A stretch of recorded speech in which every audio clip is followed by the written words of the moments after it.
After the US froze Russia's foreign reserves following the Ukraine invasion, every country on Earth that wasn't an ally started to have the exact same thoughts.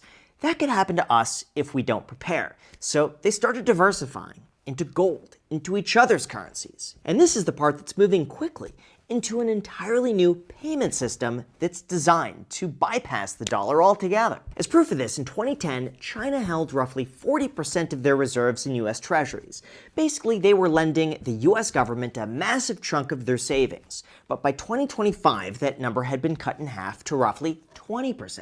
They've also launched a program called CIPS, which stands for China's Cross-Border Interbank Payment System. This facilitates transactions in digital yuan. And even though it's not tanking the dollar overnight, it is taking away market share from the United States. In addition to that, other countries have also implemented their own systems to bypass the US dollar as well, that most people have never heard of, with the first being, number one, bilateral trade settlements. With this, instead of countries buying and trading in US dollars, they simply settle invoices in their own currency instead as a way to get around the dollar. And we're primarily seeing this right now between countries like China, India, and Russia. Two, we have massive gold purchases. Since gold is treated like a neutral, non-dollar asset that's not subject to sanctions, central banks around the world have been stockpiling, presumably to buffer themselves from any currency risks, which leads to three, BRICS Pay. This is a joint payment platform that lets BRICS nations directly transact in their own currency without having to go through the dollar or SWIFT networks,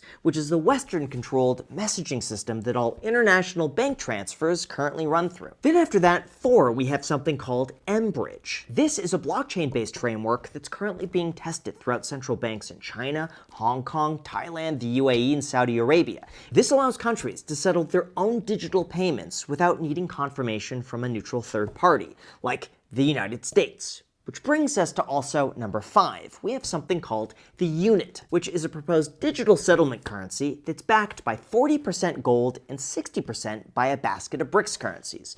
Again, created to avoid settling transactions in the US dollar. But it is important to keep in mind that you don't have to replace the dollar entirely in order to weaken it. You just need to give a reason and incentivize other countries to use it less. And that's what's beginning to happen.